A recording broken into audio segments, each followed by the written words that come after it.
জামান দাদা হুজুর পীর কেবলা রাহমাতুল্লাহ আলাইহি। ও বাবা জমিদারের মেজো ছেলে বীরেন্দ্রনাথ বিশ্বাস, লাও না বাবা, চালাও তোমার গুলিটা কাজে লাগাও। জমিদারের বেটা গুলির পাওনাটন সুইচটা টিপলেন, ধোঁয়া বেরিয়ে পড়ল, গুলি বার হলো না। জোরে বলুন না সুবহানাল্লাহ, আটো জোরে বলবেন না সুবহানাল্লাহ। ধোঁয়া বার হলো, গুলি বার হলো না। কি ব্যাপার? দাদা হুজুর বলছে, দূর বাবা, এই খারাপ বন্দুক, জং ধরা বন্দুক, মরিচা ধরা বন্দুকলে ঘাড়ে করে ঘুরে বেড়াচ্ছিস না? ফকির সাহেব একটুখানি দাঁড়ান, আমি একটু ঘষে মেজে ঠিক করলেই, দোলা ছিল অনেক দিন তো, কাজ হচ্ছে না। আবার ঘষে মেজে আবার লাগালেন, আবার ধোঁয়া বার হয়ে গেল। কি ব্যাপার? আল্লাহর ওলি মোজাদ্দেদ জামান বলছে, ও বাবা, একবার তোমার বন্দুকটা ট্রেনের কামরা দিয়ে, জানালার ফাঁকায় মলটা দিয়ে একবার তুমি সুইচটা টেপো, তোমার বন্দুক ভালো না তুমি ভালো দেখে এলি। দেখো ও মুসলমান ইমানদার, আল্লাহ ওয়ালা গনেরা, মোজাদ্দেদুল জামান দাদা হুজুর পীর কেবলা রাহমাতুল্লাহ আলাইহি বসে রইলেন। ওই জমিদারের মেজে ছেলে বীরেন্দ্রনাথ বিশ্বাস বন্দুকের নলটা মেরে কামরার জানালা দিয়ে ফাঁকায় বার করে যেই না সুইচটা টিপে ধরল, সামনে ছিল একটা সিঁড়ির গাছ, সিঁড়ির গাছে গুলিটা বিদ্ধ হয়ে পার হয়ে গেল। মুসলমান জমিদারের মেজো ছেলে চুপচাপ দাঁড়িয়ে রয়েছে, ঠকঠক করে কাঁপতে আরম্ভ করল। আমার দাদা হুজুর কেবলা বললে, ও বাবা, বড় মাওলানা, জমিদারের ছেলেটা কাঁপছে বাবা, শিগগিরই ধরো, ধরে ফেলো। ধরলেন, বসালেন, বসে পড়লেন। কি হয়েছে আপনার, এমন করছেন কেন? ওই সময় বলছে, একবার আপনারা কারা, পরিচয়টা দেন না, পরিচয়টা শোনান না। ওই সময় বলছে, আমরা বলল, কেহ নয় রে বাবা, আমি ফুরফুরা শরীফের মোজাদ্দেদুল জামান আবু বকর সিদ্দিক রাহমাতুল্লাহ আলাইহি, আর আমার যিনি সঙ্গী ইনি হলো বসিরহাটের জমিনে বড় মাওলানা। এই দুইজন বাংলাদেশে চট্টগ্রামে ওয়াজ করতে যাচ্ছে গো। ওই সময় জমিদারের মেজো ছেলে আল্লাহর ওলি মোজাদ্দেদুল জামান দাদা হুজুর কিবলা দুটো কদম জড়িয়ে ধরে, হুজুর আমাকে মাফ করুন, হুজুর আমাকে ক্ষমা করুন, হুজুর আমাকে মাফ করুন। এতক্ষণ কি বলছো ফকির সাহেব? এখন বলছে, হুজুর আমার মাফ করে দেন। আল্লাহর ওলি বলছে, বাবা তুমি আমার পাটা জড়াইও না, তুমি আমার পায়ে ধরলে তোমার জাতির মান যাবে, সমাজের মান যাবে। ওই সময় বলছে, না না হুজুর, আপনার মতন লোকের পায়ে ধরলে জাতির মান আরো বাড়বে। একবার জোরে বলুন সুবহানাল্লাহ। হুজুর একবার বলুন না, কলিকাতায় এই বাংলাদেশের জবে ওয়াজ করতে, বাংলাদেশের মানুষেরা মানুষ হবে, গোবরডেঙ্গার অমানুষ থাকবে, হয় না, হবে না। আজকের এখানে আপনার ওয়াজ করতে হবে।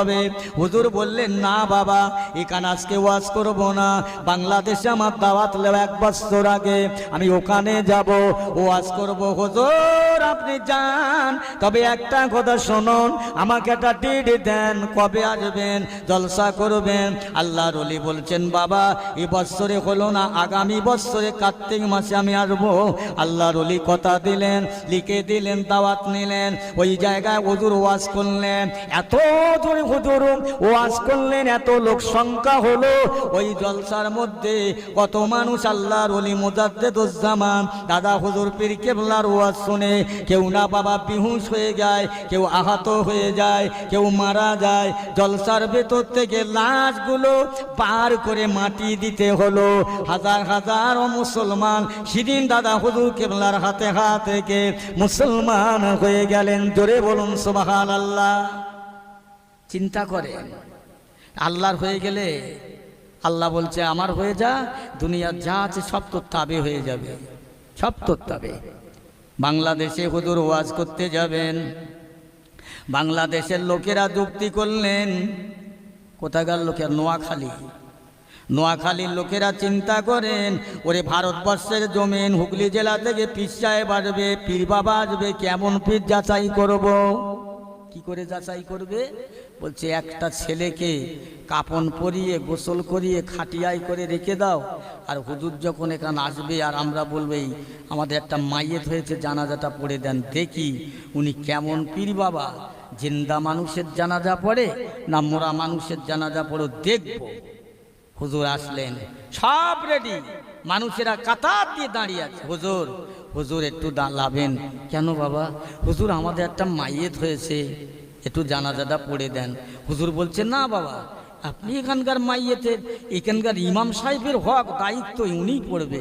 হুজুর আমাদের মনে বড় ইচ্ছা আশা, একটু আপনি জানাজাটা পড়লে আপনার দোয়া আপনার বরকত আমরা একটু নেব, বড় আশা করে দাঁড়িয়ে আছি। আমার দাদা হুজুর বলছে না, আমি জানাজা পড়বো নি বাবা, তোমরা তোমাদের ইমামের সাহেব দিয়ে পড়ান। না হুজুর, আমাদের জানাজাটা পড়েই দিতে হবে আজ। হুজুর বলছে সত্যি আমার জানাজা পড়তে হবে? বলছে হ্যাঁ হুজুর। বারবার বলছে সত্যি আমার জানাজা পড়তে হবে? হ্যাঁ হুজুর। বল যান পানি নিয়ে আসেন। পানি আনলেন, হুজুর ওযু করলেন, ওযু করে নিয়ে বলছে এই এ মাইয়ের লাশের মাইয়েতের গার্জিয়ান কে?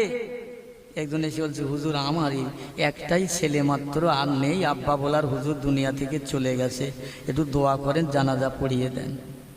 আল্লাহর ওলি মুজাদ্দিদুজ্জামান দাদা হুজুর পীর কেবলা রাহমাতুল্লাহ আলাইহি রায় নিলেন জানাজা পড়ার জন্য।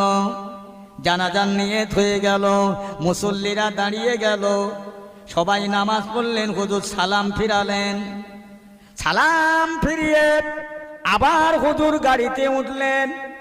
লোকেরা সব কি বলছে, ওঠ, গুতো মারছে, ও তো জিন্দা, ওঠ। আর ওঠে না, আর কোনো নিশার নেই, নিশার। বারবার চিন্তা করে ওঠাবার জন্য হাত ধরে টানে, গায়ে ধাক্কা মারে, কিন্তু ওঠে না, নড়েও না, চড়েও না, নিঃশ্বাস নেই, ঠান্ডা বরফ, একেবারে অচল, একেবারে জড় পদার্থ মতো বসে শুয়ে পড়ে আছেন। ও ভাইরা দিলদার আল্লাহওয়ালা গনেরা, এরা বারবার চেষ্টা করছে, বলে কেমন পীর বাবা বোঝা হলো, জেন্দা লোকের জানাজা পড়লো, কিরকম পীর বোঝা হয়ে গেল। এমনি বলতে বলতে ওই বাচ্চাটা, ওই মাইয়েতটাই মাইয়েত হয়ে গেল, লাশটাই লাশ হয়ে গেল, ওঠে না, নড়ে না, চড়ে না, কথা বলে না, সত্যি মরে গেল। মানুষেরা দূরে যা হুজুরের পিছনে দৌড় মারতে লাগলো, ছুটতে লাগলো, পীর বাবার কাছে ছুটতে লাগলো, হুজুর দাঁড়ান, দেরি করেন, একটু দাঁড়ান। আল্লাহর ওলি বললে কি হলো বাবা? হুজুর আমাদের ভুল হয়ে গেছে, মাফ করে দেন, ক্ষমা করে দেন, আমাদের ভুল হয়ে গেছে। আপনাকে যাচাই করার জন্য, ভেরিফাই করার জন্য আমরা জ্যান্ত মানুষকে গোসল করিয়ে কাফন পরিয়ে খাটিয়া করে রেখেছিলাম। এই জন্যে আপনি জন্দা মানুষের জানাজা পড়েন না মৃত মানুষের জানাজা পড়েন একবার দেখার জন্য। এই বাংলাদেশের মানুষেরা, আমি আবু মুজাদ্দিদুজ্জামান আবু বকর সিদ্দিক যার জানাজা পড়ি, সে আর কিয়ামত পর্যন্ত জিন্দা হবে না। জোরে বলুন সুবহানাল্লাহ। জোরে বলতে পারেন না সুবহানাল্লাহ? যা কিয়ামত পর্যন্ত আর জীবিত হবে না। আমি আবু বকর কোনোদিন জ্যান্ত মানুষের জানাজা পড়ি না। যার জানাজা পড়ি সে আর জীবিত হবে না। বাবা দাদা হুজুর কেবলা ছিলেন আল্লাহর ওলি বান্দা। আল্লাহর ওলি বান্দা কত বড় ওলি বুঝলেন না?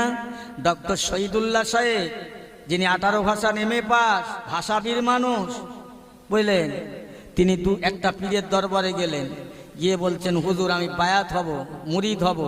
বলে তুমি কি লেখাপড়া জানো? হুজুর আমি 18 ভাষা পড়তে পারি, লিখতে পারি, পড়াতে পারি। ও বাবা, পীর সাহেব প্রশংসা করছে মুরিদের। হে তোমরা কি জানো, আমার দরবারে একটা পীর এসেছে জানো, সে 18 ভাষার MA pass. A doctor Shahidullah বলে সর্বনাশ, আমি একটু এলেমের গরম মারতে আসলাম এখানে, এলমে তাসাউট জানার জন্য। এ পীর সাহেব দেখছি আমাকে প্রশংসা, না এখানে হবে না। আর একটা পীরের দরবারে গেলেন, সেখানে গেলেন হুজুর মুরিদ হব, বায়াত হব। কি জানো? বলছে আমি 18 ভাষার MA পাস, আমি লিখতে পারি, পড়তে পারি, 18 ভাষা পড়াতে পারি। ও পীর সাহেব দেখছে মুরিদ আমার একটা এসেছে, হাটে বাজারে লোকের সাথে গল্প করছে, এই আমার দরবারে একটা মুরিদ এসছে গো, দামি মুরিদ। ডক্টর শহীদুল্লাহ বলে এখানেও তো হবে না। আরে আমি এসেছি পীরের কাছে, পীরের কাছে কিছু লেবার জন্য, দেখছি পীর আমার প্রশংসা করছে, হবে না। ওখান থেকে চললেন ফুরফুরার জমিনে। হ্যাঁ, ডক্টর শহীদুল্লাহ সাহেব জাতালো, জাতা মানুষ, 18 ভাষার যিনি MA পাস, বসিরহাটের আল্লামা রুহুল আমিন রহমাতুল্লাহ আলাইহি জাতা মানুষ, শাহ সুফি আব্দুল মোমেন সাহেব রহমাতুল্লাহ আলাইহি, এরা জাতা মানুষ? জাতা মানুষ নয়। যাক সংক্ষেপ, এখন ডক্টর শহীদুল্লাহ সাহেব আস্তে আস্তে আস্তে আস্তে ফুরফুরার দরবারে দাদা হুজুর কেবলার দরবারে সে হাজির। আরও সব অনেক লোকজন মুরিদ মোতাকিররা বসে আছেন। এখন ডক্টর শহীদুল্লাহ সাহেব এসে বসেছেন।